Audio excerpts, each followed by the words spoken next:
السلام علیکم ناظرین، آج ہم تین حوالوں سے آپ سے بات چیت کریں گے۔ ایک تو جو آئندہ قومی انتخابات ہیں اس کی تیاری کے سلسلے میں الیکشن کمیشن آف پاکستان نے جو اقدامات لیے ہیں ان سے یہ اندازہ ہو رہا ہے کہ اکتوبر کے آخر میں الیکشن کمیشن آف پاکستان جو ہے کہ وہ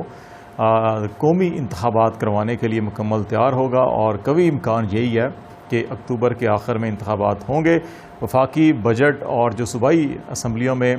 صوبوں کے آئندہ مالی سال کے بجٹ ہیں وہ پیش ہونے ہیں، اور ان کے بعد پھر اسمبلیوں کی تحلیل کا معاملہ جو ہے اس کے اوپر کام شروع ہو جائے گا۔ ایک تو اس کی ڈیٹیل آپ سے شیئر کرنی ہے، اور دوسرا معاملہ جو پاکستان میں اکنامک کرائسس کے حوالے سے آج کل بڑے تواتر کے ساتھ بیانات آتے ہیں، اور یہ کہا جاتا ہے قومی خزانہ جو ہے وہ مکمل خالی ہو چکا ہے، ملک دیوالیہ ہونے کے قریب ہے، اور جو پیٹرولیم مصنوعات کی قیمتیں اور باقی جو معاملات ہیں ان کو ان کے ساتھ جوڑا جاتا ہے۔ لیکن اگر آئندہ مالی سال کے بجٹ کے حوالے سے دیکھیں ہم، تو ایک طرف ترقیاتی بجٹ کا جو مجموعی حجم ہے پاکستان کا وہ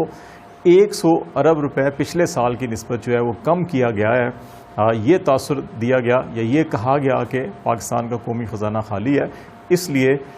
اس قسم کے یہ فیصلے لینے پڑ رہے ہیں۔ لیکن دوسری طرف جو ہے جہاں پہ الیکشن کو مینوپولیٹ کرنے کے لیے ہم نے پہلے بات کی تھی کنگز پارٹی کی حلقہ بندیاں اور ووٹر لسٹوں کو ایڈجسٹ کرنا یا ان کے اندر رد و بدل کرنا، اس پہ ہم نے بڑی تفصیل سے بات چیت کی۔ دوسری طرف جو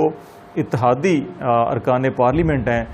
آئندہ مالی سال کے بجٹ میں ان کے لیے بڑی خطیر رقم جو ہے وہ ترقیاتی اسکیموں کے نام پر مختص کی جا رہی ہے۔ صرف پبلک سیکٹر ڈیولپمنٹ پروگرام جو ہے وفاقی، اس کے اندر کوئی 60 ارب روپے جو ہے کہ وہ ایم این ایز کے لیے رکھے جا رہے ہیں کہ ان کو یہ دیے جائیں گے تاکہ وہ اپنے اپنے علاقوں میں ترقیاتی اسکیمیں کر سکیں۔ تو اس سے اندازہ لگایا جا سکتا ہے کہ یہ جو پچھلے 3-4 سال کے اندر پی ٹی آئی کی دور حکومت میں ایم این ایز کی ترقیاتی اسکیمز یا ایم این ایز کو فنڈ کی فراہمی جو ہے یہ سلسلہ روکا گیا تھا، جس کی وجہ سے بے شمار ارکان اسمبلی عمران خان صاحب سے پی ٹی آئی کی حکومت سے ناراض بھی تھے۔ لیکن اس کا بنیادی جو مقصد تھا وہ یہ تھا کہ جو ڈیولپمنٹ سکیمز ہیں ارکان پارلیمنٹ تجویز ضرور دیں، تجویز وہ کریں، لیکن ان کو جو مختلف ترقیاتی ادارے ہیں یا جو قومی صوبائی ادارے ہیں، works and housing and works کے حوالے سے بھی یہ کام ہوتا ہے، اس کے علاوہ دیگر جو قومی ادارے ہیں ان کے ذریعے سے ان سکیموں کو مکمل کیا جاتا رہا ہے۔ تو اب یہ براہ راست جو ہے کہ یہ ارکان پارلیمنٹ کے لیے مختص کیے جا رہے ہیں، تو اب دیکھنا ہوگا کہ ان کی جو تقسیم ہوگی ان پیسوں کی وہ کس انداز میں ہوگی۔ اور تیسرا معاملہ جو قومی مالیاتی ایمرجنسی کی خبریں جو ہیں وہ گردش کر رہی ہیں، اور جو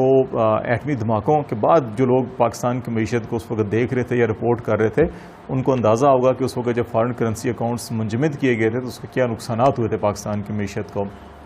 قومی مالیاتی ایمرجنسی کا جب اعلان کیا جاتا ہے تو اس میں فارن کرنسی اکاؤنٹس جو ہیں وہ فریز کر دیے جاتے ہیں۔ اسی طرح اس وقت روشن ڈیجیٹل اکاؤنٹ ہے اس کو فریز کرنے کے امکانات موجود ہوتے ہیں۔ پھر لاکرز کے اندر جو جیولری یا ڈالرز یا غیر ملکی کرنسی یا دیگر جو قیمتی اشیاء رکھی ہوتی ہیں لوگوں نے ان کو بھی بلاک کر دیا جاتا ہے تاکہ ان کو قومی خزانے کے طور کے اوپر لیا جائے، استعمال کیا جائے، اور جیسے صورتحال بہتر ہو تو پھر لوگوں کو یہ پیسے دیے جائیں۔ تو ایسی صورت میں بھی جو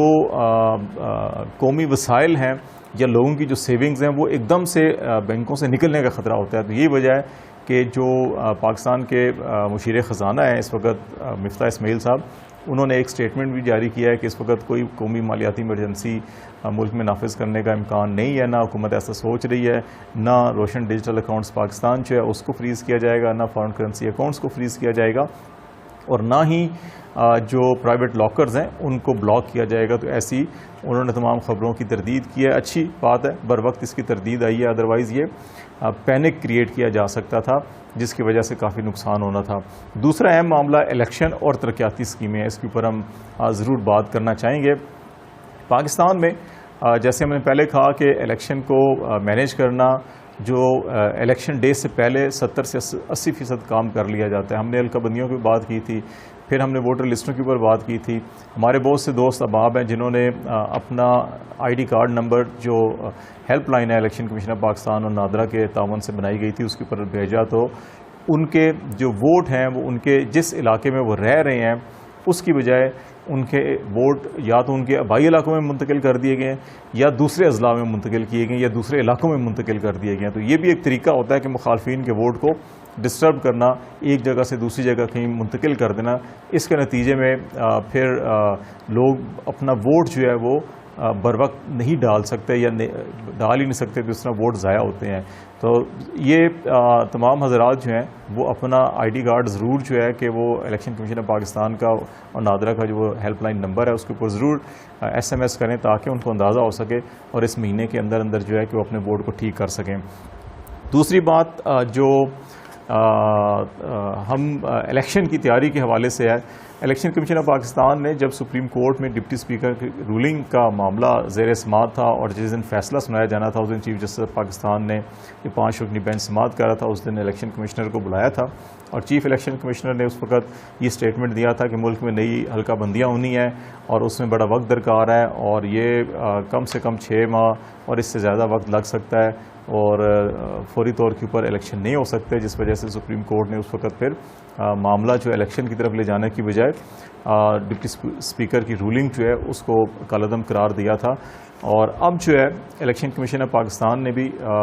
جو پرانی حلقہ بندی ہیں انہی کے اندر تھوڑا سا رد و بدل کر جیسے ابھی ہم نے پہلے ایک پروگرام کیا تھا جس میں یہ بتایا تھا کہ خیبر پختونخوا میں 6 نشستیں کم کی گئی ہیں، ووٹ کا تناسب جو ہے وہ چینج کیا گیا ہے، اور اگر ووٹ کا تناسب اسی طرح سے ہوتا خیبر پختونخوا میں جس طرح سے پنجاب میں ہے تو مزید 2 نشستیں خیبر پختونخوا کو مل سکتی تھی، تو اس طرح سے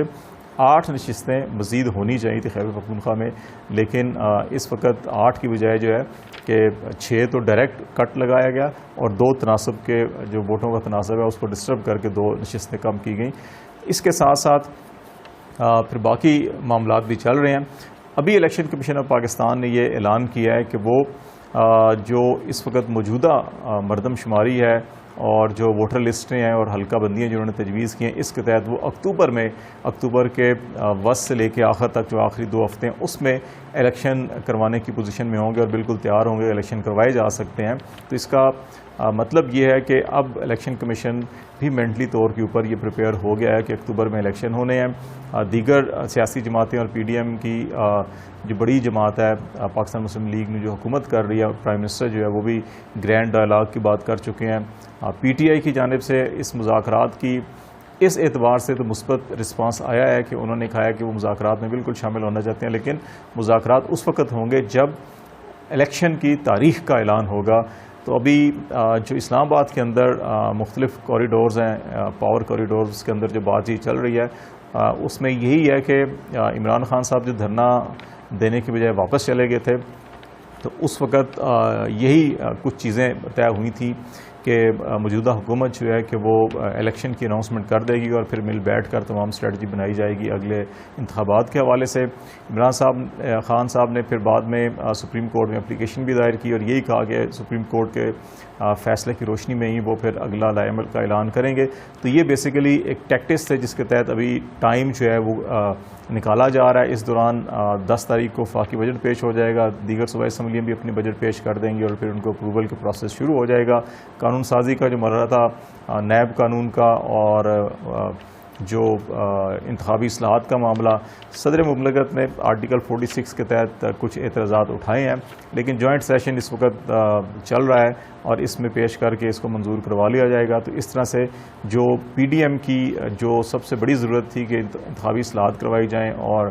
نیب قانون کو بدلا جائے، وہ معاملہ بھی ہو جائے گا، بجٹ بھی پیش ہو جائے گا، تو اس کے بعد پھر راہ ہموار ہو جائے گی کہ نئے انتخابات کا اعلان کیا جا سکتا ہے۔ اور غالب امکان یہی ہے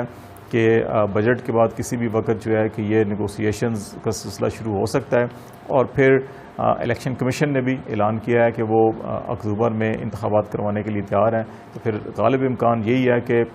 جون کے آخر میں یا جولائی کے سٹارٹ میں یہ اسمبلیاں تعلیل کر دی جائیں گی، اور جولائی، اگست، ستمبر جو ہے یہ 3 مہینے ہو سکتے ہیں کیئر ٹیکر کے، یا یہ بھی ہو سکتا ہے کہ جولائی کے وسط میں اگر اسمبلیاں توڑی جائیں تو یہ پھر اکتوبر کے سٹارٹ میں جا کر یا ستمبر کے آخر میں جا کر الیکشن کیے جائیں۔ لیکن جو اس وقت مجموعی ماحول ہے سیاسی، وہ نئے الیکشن کی تیاری کے لیے تمام سیاسی جماعتیں تیار ہیں، اور اب بجٹ کے بعد ہی اس سلسلے میں نمایاں پیش رفت ہوگی۔